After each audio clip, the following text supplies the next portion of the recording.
This is Brent Caldwell, former candidate for Congress in the 14th Congressional District. And this is my longer video breaking down my analysis and my team's analysis of what happened in the primary election, and what can happen in the general election. I was going to do this analysis whether or not I made a video out of it. It's always good practice, win, lose, or draw, to crunch the numbers, see who actually showed up, look back at what actually happened, and see what you did well, what you could have done better, what opportunities you missed, and whether you could have won by a larger margin, or in my case, if I could have triumphed on the primary election day at all. And so I'll break it down into parts so I don't have to talk for 25 minutes straight. I'll stitch them all together. So this is one video, but they'll be segmented in case I need to re-record any parts of it. And in it, I'm going to give my thoughts going into or about the race going into election day, our analysis of what happened on election day, and my thoughts on the candidates, and my analysis on whether I believe Tim Moore can be defeated this fall. And as I've said elsewhere, sneak preview, yes, I do think he can be defeated. I think it's going to be tough, but in this kind of environment, I certainly think that it's possible. So may not be for everyone, but if you're a political nerd like me, then hopefully you find some value on this. So let's dive in. Let's get started.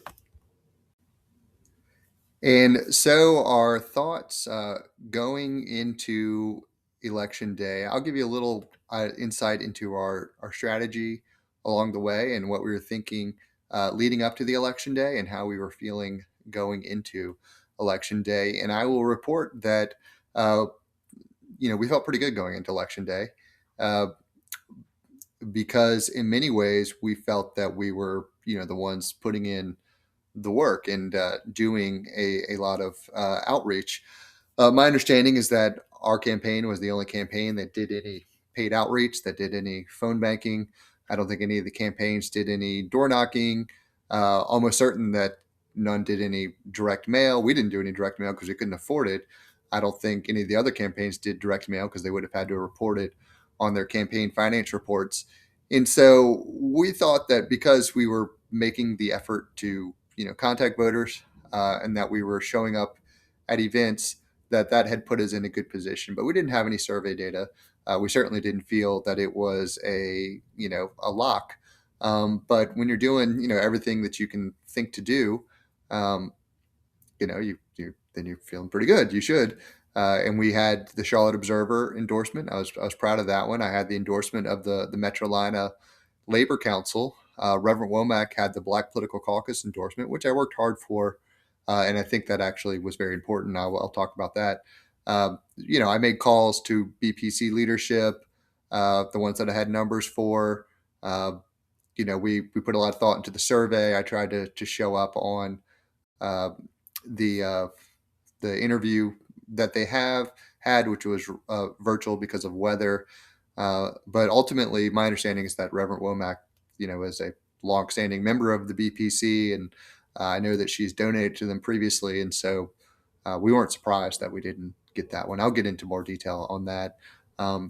But with the other things falling into place, we were feeling good. We found out afterwards, or I saw afterwards, and I didn't know this. People were betting on the election, on the prediction markets, on Kalshi. And the weekend before the election, I had a 75% chance to win. And on election day, it spiked up to 89%. And so the prediction markets thought that we were going to win. And when I first got into the race, as I said, I was, is Kate Barr going to run? Is Bernie McGinnis going to run? Kate Barr did her running as a Republican thing. I make it into that in thoughts on the candidates. Bernie McGinnis, he had just run for mayor for frankly no apparent reason. I have no idea why he did that. And so, maybe he didn't have the appetite for it and just felt that it wasn't, a winnable race. And so when we got in, we were humming along, and even, by the time even, sign up happened, no one else, no names were out there. And then we did hear about the week after signups that there's a Reverend Womack who was thinking of running. And it was funny because it was so built up. Someone said, that we got a report that she had a full-time campaign manager and a full-time media director, and she was coming opening day with strong endorsements. And then when she got into the race, I was looking forward to meeting her. I called her, took a couple times, but we finally connected on the phone. And because generally my attitude is we're all Democrats, and I'm kind of an upbeat, friendly guy when we're all on the same team, or I try to be. And so, but when she got into the race, she was nice. Uh, but when we dug into it, you know, we couldn't find who her campaign staff was. We couldn't find, there were no opening endorsements. And so we were kind of wondering, what's happening. And then I was trying to I was working hard on fundraising, which I did not get traction for. And I'll talk to at the end of this about a couple warning signs we had, not necessarily for the primary, but that told us that, we were maybe not getting the momentum needed to defeat someone like Tim Moore. But I was trying to hit our fundraising number. My goal was 50,000 in the first quarter. I got a little over 40. And so I fell short there, but I was waiting to see what her fundraising number was, and she didn't file a report, which you have to file a report when you've raised more than $5,000. And so money's not everything, but it is an indicator of campaign strength. And if you're not raising any money, it also means you're not spending any money. So she couldn't have had paid staff. And then when I met her at events, her support staff is her son, who's I think he's in his early 20s. He records things. I talked to him once. He was nice enough. Yeah, I had no problem with him. Uh, but it became apparent that she didn't have campaign like a campaign infrastructure. And we didn't have overwhelming infrastructure, but I at least had a campaign manager that was working full time, and had an aide and had some others. So when we were the only ones doing outreach, we were feeling okay, we're doing good. And then also there are many things that we showed up to where we were the only one. Like I was surprised I was the only 14th congressional district candidate at the Democratic Women of Mecklenburg County Christmas party. We went to multiple Christmas parades. We went to multiple party meetings where they told us they had not heard from her. This was in the fall. I assume she reached out before the election. I know even after the election, there were two counties where none of the other campaigns even went to talk to the county party.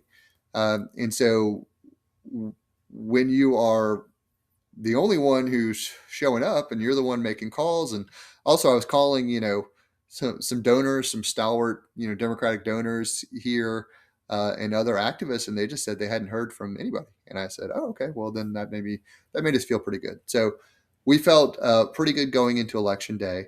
But there were a couple warning signs that made me doubt whether I was actually going to have the strength to defeat Tim Moore.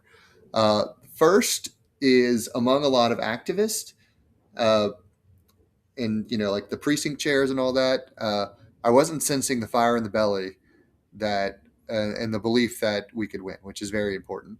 I think it was in July, August. I made a round of calls to every precinct chair in every county in the district, and I would say I got return calls from less than 50%. And if you're a precinct chair in some random person who I admit, I didn't really have a profile, I was just a random person. But it's one thing if you're a donor and you don't call a random person back. If you're a precinct chair and someone says, I'm running to be the congressional candidate, I would say they at least merit, a quick phone call. If someone called me, I would call them back. And so I had that problem. And then there are some others who are kind of like, they just had kind of written off the ability to defeat Tim Moore. I talked to one person who, apparently Tim Moore had battled him in some political way, and he talked about how Tim Moore spread terrible rumors about him, about how he had out of wedlock children, and Tim Moore followed him. And I said, okay, well, I'm here, so why don't you donate?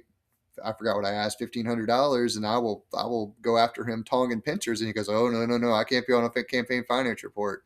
I can't start that up again. The guy who had like PTSD from dealing with Tim Moore, and he had been a former candidate against Tim Moore, and so that's not a good sign if people are so scared of the incumbent that they won't even give you money to go attack them. That's not encouraging. Uh, that's not a good sign. And then another thing is we did so much outreach to both the donors in the district and across the state, thinking that people would dislike Tim Moore as the former Speaker of the House and give us some money.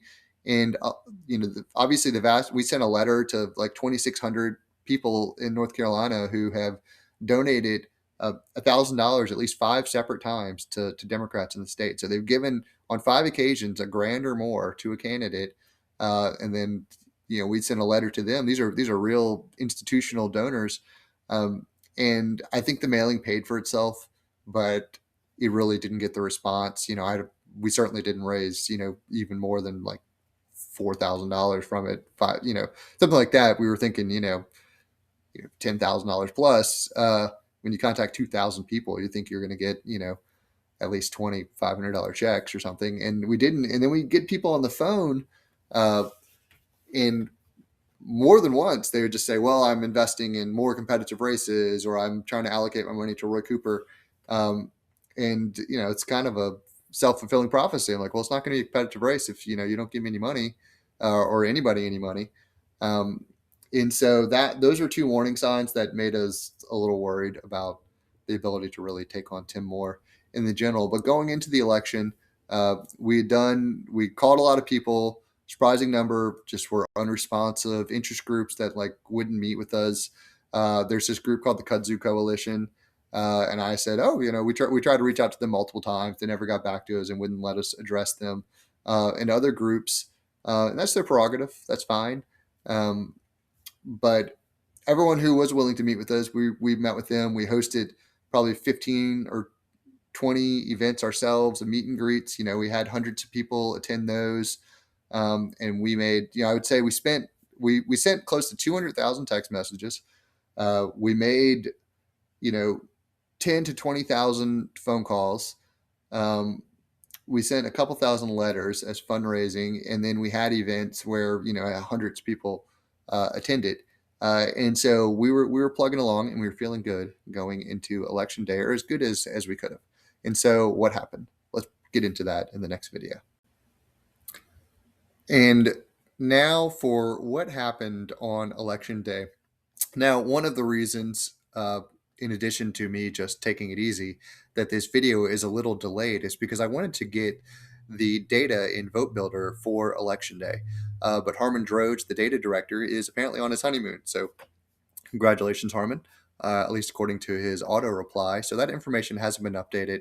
We didn't want to wait any longer. We only have the early voting data in the system, but I think it gives a telling story that matches the other pieces of information that we do have. Now, clearly we have the vote totals from each county, and we also have the individual voters, whether they showed up, not who they voted for early voting, that we can break down into precincts, and then do crosstabs by demographics, whether it's age, sex, race, religion, things of that nature, to try and get some insight into the larger sociological forces that led to the election day total.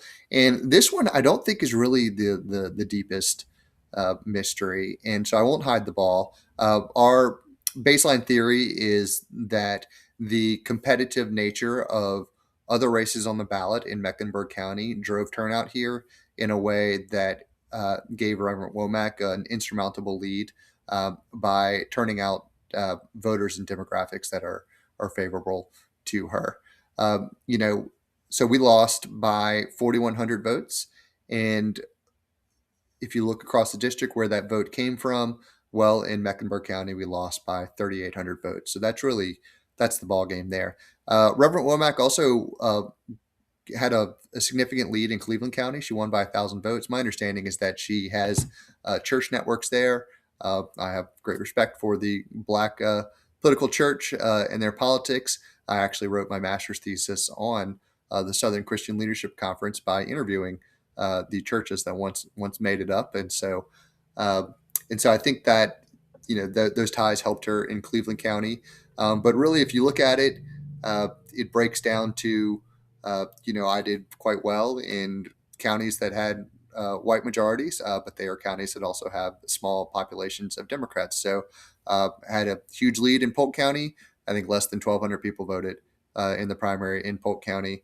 Had a big lead in Rutherford County, or a lead in Rutherford County, and I think it was less than 2,000 votes. I don't have the numbers up, but I also I think I came out on top on Burke County. She did well in Cleveland County. We split the vote in Gaston County, and then there was a huge vote for her in Mecklenburg County, where the election was decided. And so, to give a little more context and put it in other words, I think you need to say all hail the Black Political Caucus. Now, the Black Political Caucus is a storied and sophisticated political operation that's very important in Mecklenburg County. We wanted to get their vote or their endorsement. We did not get it. But it's not, it's too simplistic, and I think it's unfair to say, African American candidate got the Black Political Caucus endorsement. They are a sophisticated operation that acts strategically to support candidates that they think are best and would best represent the BPC's interest. For example, they endorsed Roy Cooper over other African American candidates in the Democratic primary. But Reverend Womack, I believe, has a long-standing relationship with them and is a member. And I saw, when looking through the donor rolls, which are public, that she had donated to them, and so I assume that she's been, had those ties for a long time, and so that resulted in her getting the endorsement. And I suspect that the slate card was very influential on election day. When we were doing our outreach, we pulled, because we had limited funds, we had to target, and so we pulled the two lists: people who had voted in 3 of the 4 last Democratic primaries. So going back to 2018, you voted 3 times. You were certainly going to show up this year, almost certainly. And so we targeted messages to them, and then we also expanded it to 2 of the 4 last Democratic primaries, trying to win them over, trying to establish. We settled on a closing message, because the truth is, between me and Reverend Womack, at least, there wasn't a lot of difference politically. There's 1 or 2 issues where we differed, but at the end of the day, we're still Democrats running in a Democratic primary. She's a banker. I used to represent banks at Charlotte. And so our profile, I think to a lot of the voters was very similar. And so we went with the message of confidence, of saying, like, look, we're building a campaign that can really fight, not only fight against Tim Moore, but fight for all the other Democrats. And that was our closing message. Reverend Womack, to the extent she had a closing message, I think it was limited to people who were actively following her on social media, beyond, because I don't think that she did any paid outreach. So there's, you can have if you have a closing message, but no one hears it, do you have a closing message? I don't know. But I think I think that when we get the final numbers, it's going to show that a lot of people showed up who were outside the 2 of the 4 and 3 of the 4 last primary. So a lot of people showed up, I suspect, had no idea about either of us or all 3 of us. And they really just didn't know. And so they had the BPC endorsement. They had that indicator. And so they said, okay, I support the BPC, and they voted for Reverend Womack. There's also a tendency that I have some relatives who do this. When in doubt, you just vote for representation. And so I have at least one relative who's told me explicitly that if she doesn't know any of the candidates, she just votes for the women, because we need more women in politics. I think that's certainly a factor in a Democratic primary. And so that worked against us. And then there also may have been people who just did not like, my message of, my message was a fairly hard hitting critique of capital, and in some way of class and how it divides America. But I could also see how, at the end of the day, I'm a white lawyer who went to some fancy schools. And so I could see how I could read as like an establishment Democrat, um, which is funny if you actually know my politics. But because I'm out there, an establishment Democrat that's out there saying we need to end the two-party system, and we need to end the national fundraising channels. But I could see how that may have come into it. But I suspect ultimately that no one really, huge numbers of people had never heard of either of us and hadn't taken the time to Google us. Um, and so we have some specifics uh, that inform this data. One, at least this is from the early voting data. The African American vote was sky high this year. Traditionally, it's 33 to 39% in the last couple midterms. This year, at least from the early vote, it was 47.5%. And so that's huge. And then the black female vote was very high. It's normally 25%. This year, it was 31.5% in early voting. And so that is huge, and I think that really changed the early voting. I mean, even comparing early voting to early voting, and that's what that number came from. But early voting for African Americans traditionally it's 31%. Uh, it went up to 47.5%, as I said, and traditionally for Black women, if you average the 24, 2022, and 2020 early votings, it's 20%, and they came out at a rate of 31.5%, and so that really, that obviously is not going to help a Brent Caldwell versus a Lakeisha Womack, just on names alone. And so I think that happened. Why did that happen? I think it's because of the sheriff's races and other races here. Excuse me, get some of that light off. In the county that really activated, voters across the district. And I just think that in kind of the other more rural counties, they didn't have as much of a reason to turn out. And so I think that had a significant impact on this election. Ahmed Kargbo is a question: did he impact things? It's actually funny because he says he got into this race to stop me, and it made us laugh because when he got into the race, we thought that he would help me. Because if you have people who show up and they don't know anybody and they want to vote for representation, well, then it would help, to have names that read as non-white to help split that vote. When you crunch the numbers, he did better in white precincts for his, he really didn't have significant, 2,000 votes, significant support. He did better in non-white precincts than he did in minority-heavy precincts, and so I suspect that was people who were drawn to his uh, uh, positions on the Israel-Palestine conflict, and then also people who, uh, like the idea of nationalizing various business enterprises. So kind of a far left vote. But I don't think, even if I had, won every single Hamid Kargbo vote, I still would have been behind by 2,000 votes. And so I don't think ultimately he probably helped us a little bit, and I don't think he really swung anything. Um, and so that's our analysis that on election day, uh, everyone turned out in Mecklenburg. People did not turn out in places that would be favorable to me, and that won to a Reverend Womack victory. Now, when looking back at these, you have to think: is there something I could have done different that would have won the election? And 4,000 votes is a lot of votes. I can't door knock my way to that based on the resources I had. Um, could I have done direct mail? There were a couple African American elected officials who said that they would endorse me. I didn't trumpet those. Maybe I should have, but would it have swung 4,000 votes? I don't know. When you're getting to that, 10% of the electorate, you're talking more structural forces.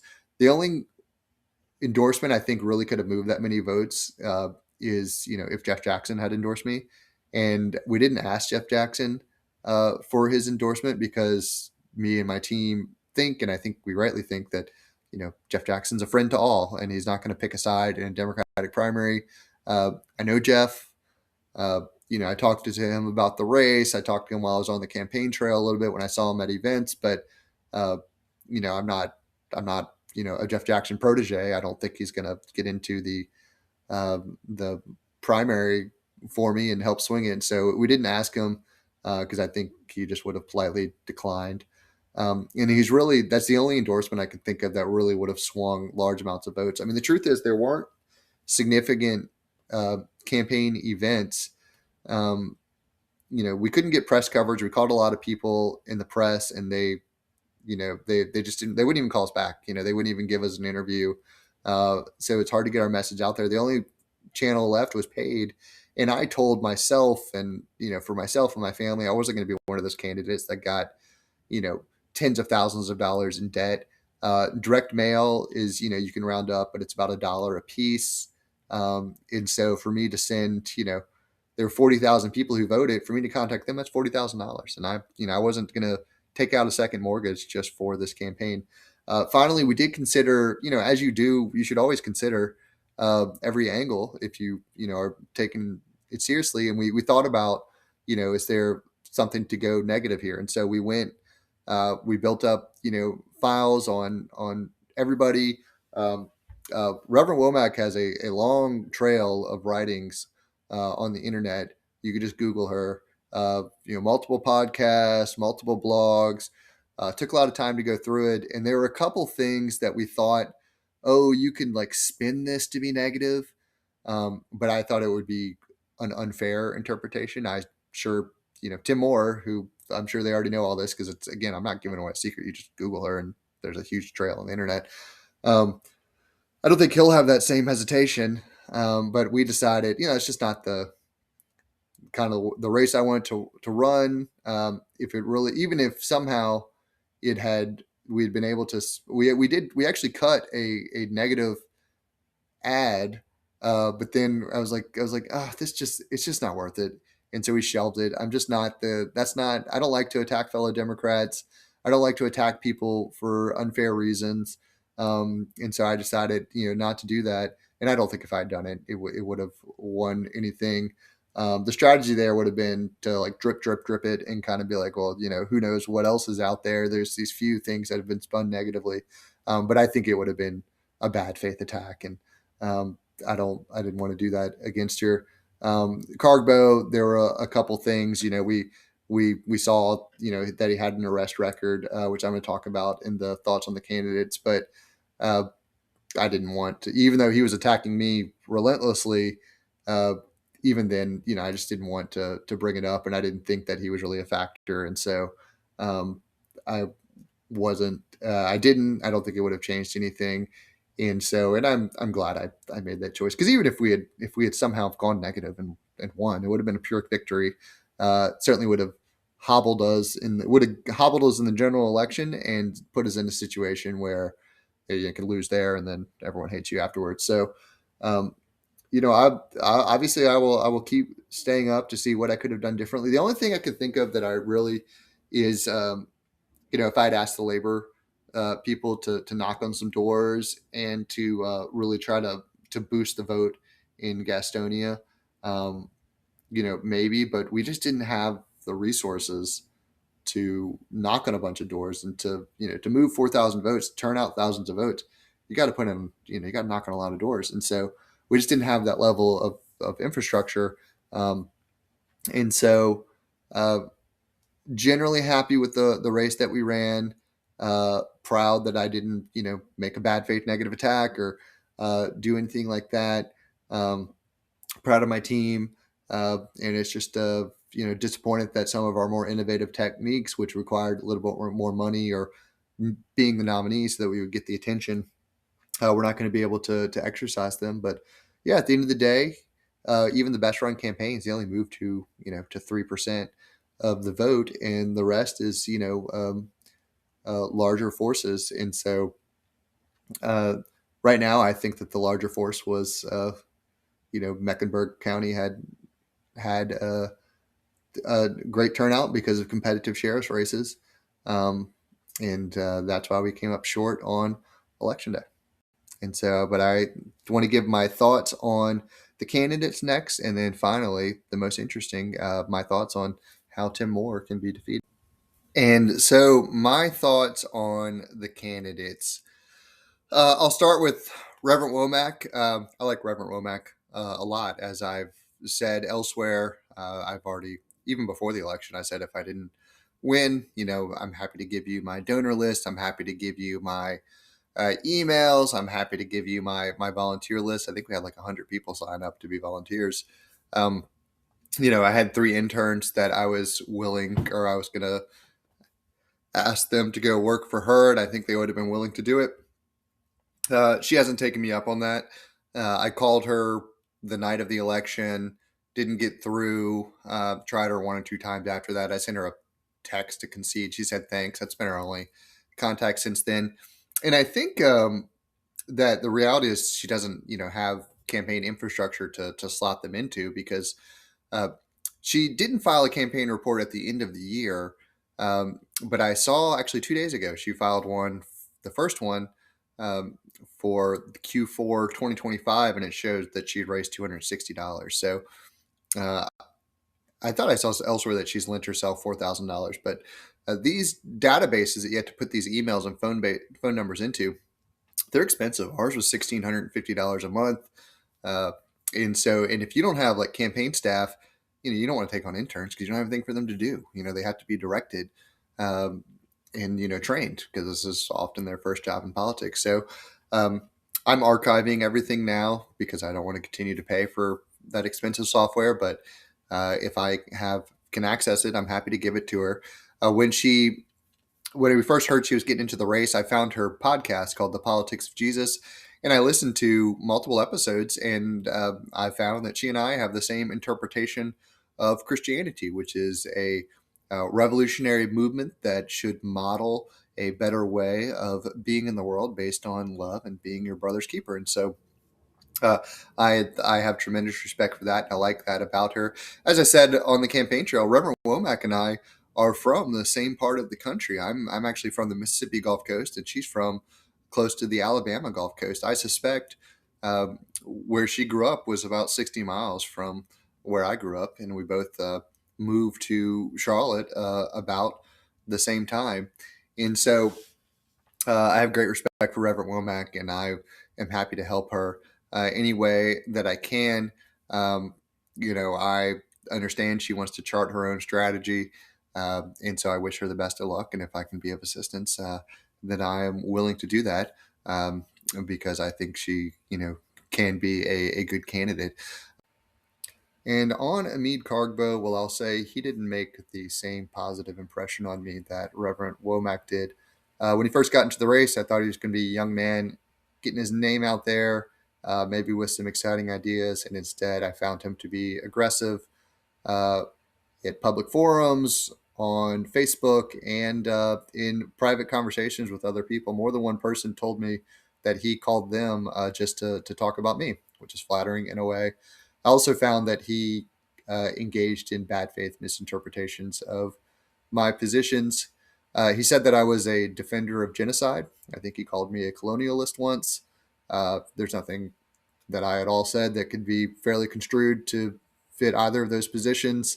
Um, one notable thing there, clearly he's talking about Israel Palestine, and one notable thing there is I, regularly criticized Israel on the campaign trail, but if I wouldn't use the word genocide, and if I didn't reflect his position, then I guess that made me a defender of genocide.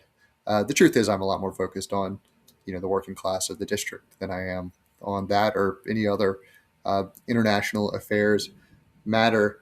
Yeah, maybe I should let his own words speak for himself. This is a comment that he made on my post after the election, saying like, thank you all for the chance. I wish Reverend Womack the best. He said, I'm so happy you lost. I was running a hate campaign against your mediocre platform, and I'm so happy to see this lost through. Some other stuff. Are you still going to help Roy Cooper get elected on the ballot? Get through a primary first. I was going to be so mad if you won. Retire from electoral politics and raise your kids. Seriously, NC14 doesn't need mid politicians like you. Hashtag free Palestine. Mid. He called me mid, y'all. A slashing attack if there ever was one. I think Mr. Cargbo is an example of two things that you will see in politics if you're involved long enough. First, there are people who run because the grandiosity of it uh, allows them to overshadow or overlook maybe the reality of their situation.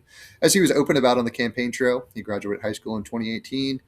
He's worked for 3 of those years. As he told me when I first called him at the start of the campaign, he's been out of work since 2024. He said that's why he was running. And I thought that might be, maybe a basis. I was like, is that a basis for like a policy critique of his? And then as it went on, I think no, I think he has the time, and this is a bit of a hobby for him, give him something to do. There was that article in the Davidsonian that came out that a lot of people asked me about.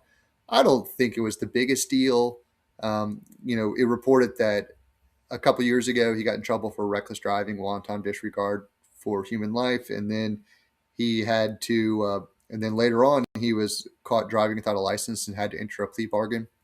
Uh, when we first learned of that, my campaign was wondering. We never saw him go very far from Charlotte, and so I'm curious as to whether his license has been reinstated or whether he was running for Congress without the legal right to drive. Would be tough to have a candidate represent us or as the nominee who can't travel the district freely. Uh, and so I would challenge Mr. Cardbow, to release the details of his plea bargain with the district.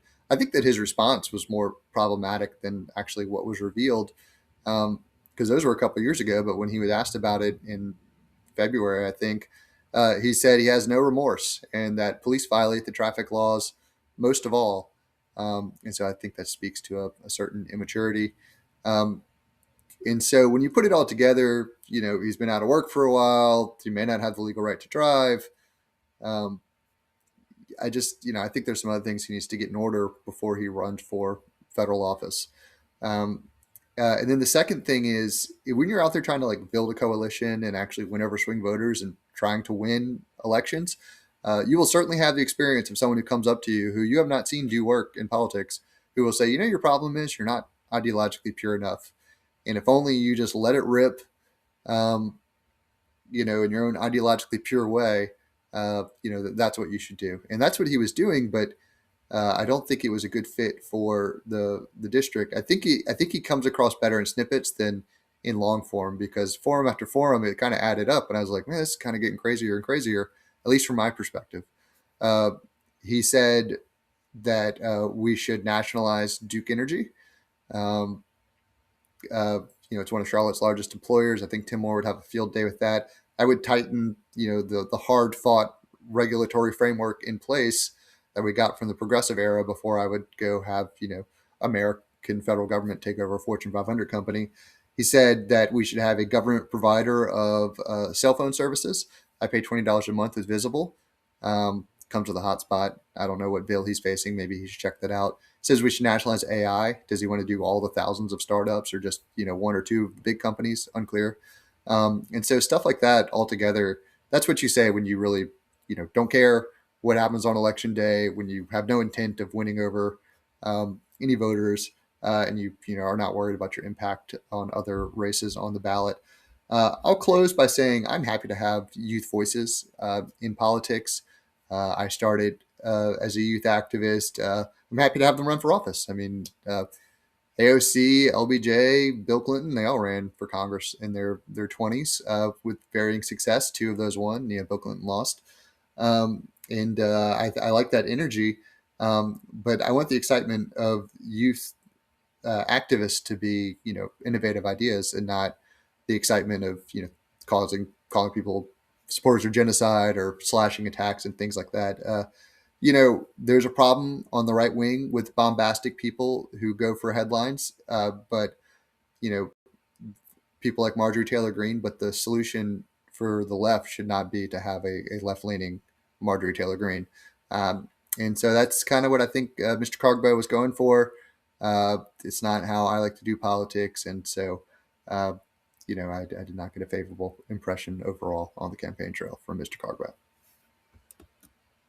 And then finally on Kate Barr, who wasn't in my primary, but she was a factor. I met Kate a couple times. She told me about this idea of running as a Republican. Um, I think her fundamental theory is mistaken. I think that she genuinely thinks that there's really no point. Maybe she thinks that we should have a Democratic nominee, but I think that she thinks that there's no chance for a Democrat to win here. I think there is a chance for a Democrat to win here, which I'm about to get into. But that's her theory that there's no point in trying to challenge Tim Moore as a Democrat.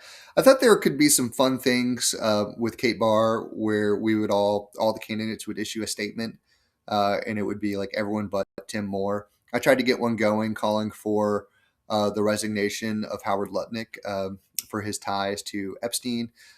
Kate Barr did not want to do that, and so that's fine. She says, she speaks in her own words and doesn't do joint statements. Okay, that's fine. Um, and so, uh, yeah, I think the test for, but I appreciate people who try to get out there and you get some attention, however you can get it, to talk about progressive values. So I respect that. And I think the real test for Kate Barr is, in her video, she said that she had over 400 volunteers. And, she's gotten some attention. She's built a little movement. And so now the question is, what's she going to do with it? And if she applies it to electing good progressives, then great. That's exactly what I want to see. And I think that's what she'll do. And so, but generally like Kate, generally like Reverend Womack. And I look forward to seeing them out there on the campaign trail, pushing for change in the coming months. And so now let's get to the final video, the path that I see to victory in the 14th congressional district against.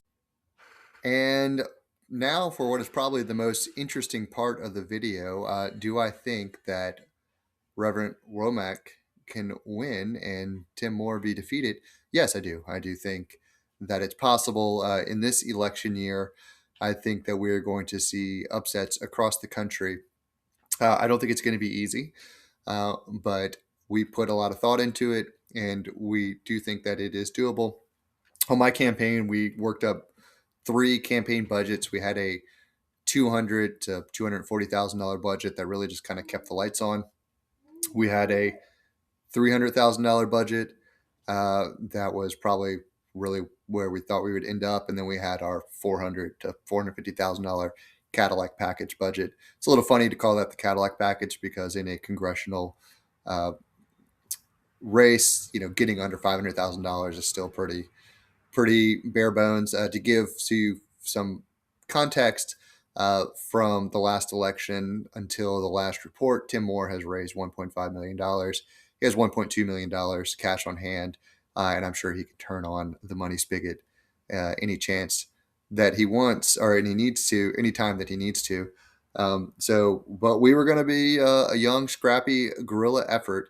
And as I told my staff and my interns, as long as we have a database and some phones, then we can organize. And so that's money does not decide who wins. Voters decide who wins, and so you have to adapt. But you do need some funds. To give big picture, Pam Jeanette lost by about 64,000 votes in the last election, so you need to flip 32,000. We were targeting 35,000 to be safe votes to triumph. There are pathways to do that. We found that there are 17,000 registered Democrats who voted in both 2020 and 2024 that have not voted in a midterm election since 2018. And so these people just are not coming out in midterms. You want to bring them out, and then you have to move about 18,000 votes of independents and Republicans who are sick of either Trump or Tim Moore or both to bring them over to your side. It's a midterm. I do not think you're going to be able to. There will be people who turn out and vote who do not normally vote, but I don't think you're going to be able to register thousands and thousands of voters. That's just tough to do. I think you got to work with the universe that you have. And so the way to turn that many votes, our goal was we were going to try to contact each of you have to come up with your list of targets, and then you map what precincts they are in, and then you build infrastructure in those precincts. We thought that Gaston County was going to be especially important because Mecklenburg is going to have tons of attention. They have full-time staff. Wesley Harris is great. They're going to get tons of money. Everyone knows how important they are. But Gaston County, it has the density so that you can do neighborhood organizing. You can go door knocking. You can have the block parties and the meet and greets. And then also their population's in flux. there are a lot of people moving to Gaston County who were formerly in Alma Adams district, and they wanted to get a little bit more land and a bigger house. Um, and so we thought that Gaston County was the most important, but we're going to try and play in all of them. But you can just figure out your list of targets in Vote Builder, pull them up on a map, and build infrastructure on the ground. And then our goal was we're going to try and contact our targets at least 3 separate times a piece, with knocking on the door, leaving a door hanger. Phone calls some, but phone calls are really less effective because we're in the age of robocalls where no one picks up anymore. Um, and so to that's going to be a little over 100,000 contacts. That's a lot. That's a lot for a congressional campaign on a shoestring budget. But we think it's doable because what it is, it's 1,000 volunteers working on average 3 shifts apiece. So some of your volunteers are going to do a lot of shifts. Some will do one and never show up. But we would say target 1,000, averaging 3 shifts apiece, about 33 doors per shift, which is completely doable. And it sounds like a lot getting 1,000 volunteers, but like I said, I had about 100 people sign up.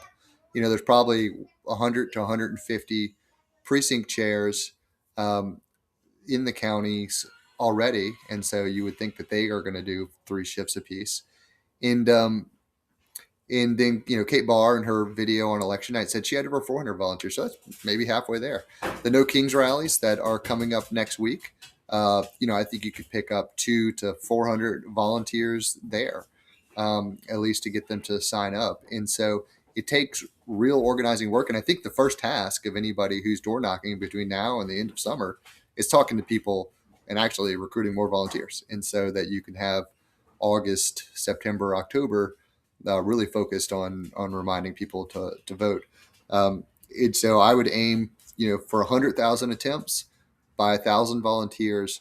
And it's a stretch, but it's doable, and it's also something where if you only get 800 volunteers, if you only get 600 volunteers, well, you've done a lot of good. You may not be able to defeat 10 more, but you've done a lot of good for other campaigns on the ballot, which is, as I've always said, is an important role for the nominee. And so money's not everything, but you got to have some of it. And so I have worked up what I think is one thing to keep in mind that we need to preface this with is most voters, you're not going to knock on their door. They're really not going to know who you are until you go talk to them. The newspapers don't have the same role that they used to get in front of people. You have to pay. You have to have paid communications. Earned media is sparse and hard to come by in this area. And so there is going to have to be some paid outreach. And so I put together what I consider to be the barest of bare bones campaign plans. And that comes out to $155,000. And what goes into that? Well, campaign manager, $40,000. When I worked this up, it was 10 months, so they're getting $4,000 a month. Now it's 9 months, they're getting a little bit more. Finding a campaign manager that has any idea what they're doing, they can work for $4,000 a month. That's hard to do. But this is, you got to, I guess they also have to love the cause. I put a field organizer in there for June through election, getting $3,000 a month, which is also, that was low paid when I first started in like the Bush administration. So I don't know if you could find it, but I put it in there. That's 15,000. We're already at 55 grand spent. You're going to want palm cards and door hangers. They cost more than you would think. They're 40 to 70 cents really. I put $10,000. It may not be enough, but that's 65,000 spent. Database software, you're certainly going to need it to target, to do your emails, to do your text messages. I put 15 grand. That's a little over 1,500 a month for 10 months. And so that puts us at, we're at $80,000 right now. Yard signs, $5,000 for, you get a little over 1,000 for that. And so that puts us at 85,000. And then I do think, this has no radio. This has no TV, which is just not going to be affordable in the Charlotte media market. Doesn't include cost for text messages, which I would certainly do. No paid phone banks, which I think actually could be a good idea, but I don't know if anyone's picking up these days. But I did say you need some paid outreach. And so I said, send 2 pieces of mail to these people.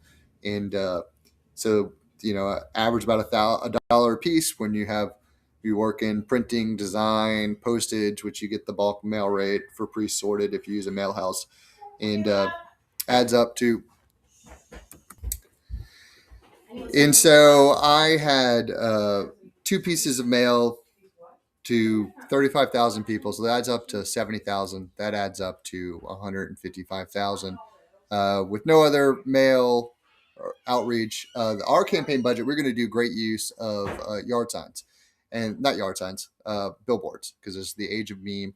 And then also we were going to do a number of kind of guerrilla pieces of tracks that we were going to spread, of like little short essays on calling, America to live up to its highest ideals. I will probably still write these and put them on my Substack, but we were going to print those and spread them out to try to recruit volunteers and show that we are a campaign of substance.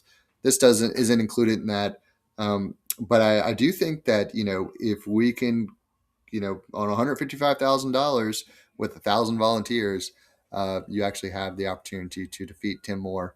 And so, if you want to figure out how to help, you need to write Reverend Womack a check. You need to volunteer for at least 3 shifts.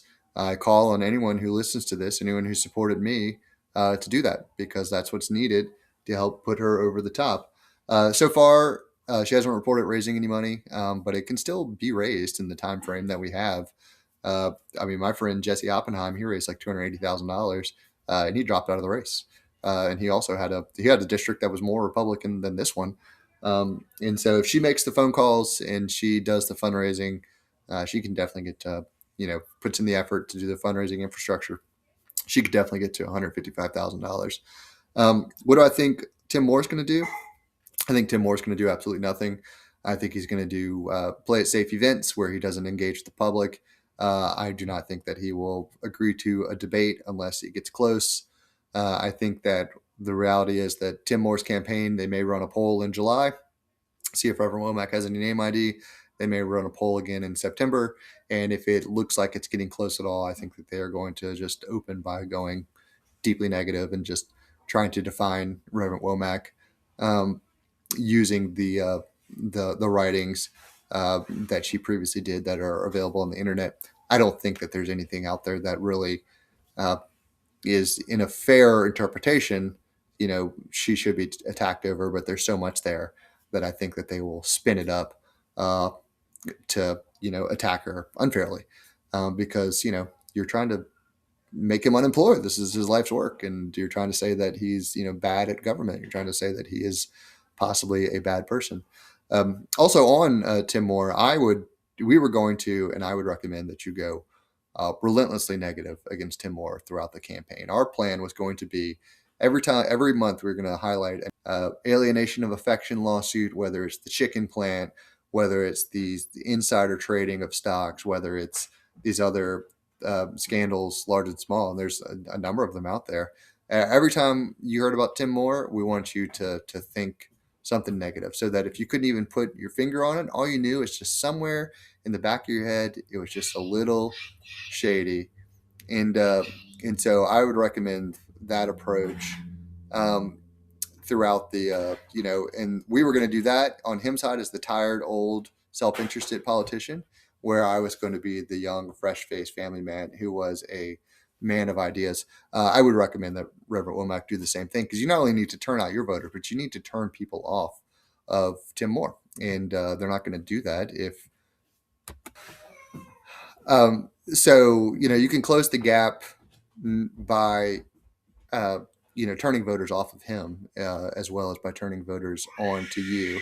And whenever you have to when you're behind, you need to make a big gap, then going negative is a way that you can do that. And since his negatives are real and legitimate and, worthy of criticism, I would not shy away from doing that. I would relentlessly go after Tim Moore while organizing on the ground relentlessly to turn out your own supporters and have a message that's anti-corruption, specifically targeted at him, banning insider trading of stocks, campaign finance, things of that message of that, and then also kitchen table issues. So I think if a campaign like that is put together, then yes, she can.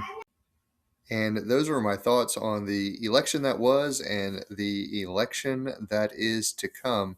I was editing this video tonight. It's late. It's several days after I originally recorded it. I referenced No Kings coming up. No Kings was a couple days ago.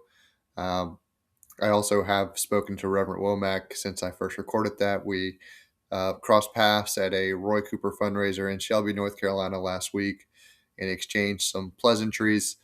Um, but my kids were in that last clip, and I thought it needed a better ending than just the hard cutoff. So I will say thank you if you watch this video. You're clearly as much of a political nerd as I am, or more accurately, at least in my case, and in the case of many good progressives I know, you're someone who understands that at this time politics deserves our attention in our best efforts. And that's what I was trying to do on the campaign trail, trying to really get out there and make an argument for what I think would bring about a more prosperous America that would be better for all of its citizens, and also by extension, a more prosperous world, and a world in which America modeled the best possible way that we could be. I should end by highlighting again my next project. And as I said in my short video, I'm getting back to writing. Started a Substack called Yellow Dog Dispatch. I'll link it below. I'm going to try to get back to publishing in newspapers so I can continue to advocate for Southern progressives, what has now become a lifelong project of mine. So please follow along there. And if you'd like to get in touch with me, you're welcome to give me a call or a text. My cell phone, which everyone has these days, is 228-424-5784. Feel free to reach out. If you're rude or crude, we may have a little bit of trolling back and forth, but it won't go anywhere, so don't waste your time. But if you are genuinely interested in talking politics and talking about how to improve Charlotte and improve the 14th district or North Carolina or the country, I'm happy to take the time. It's always good to meet a kindred spirit. So thank you all for the time. I'll be back out there helping all the good candidates that are running this fall. And so I will see you out there on the campaign trail.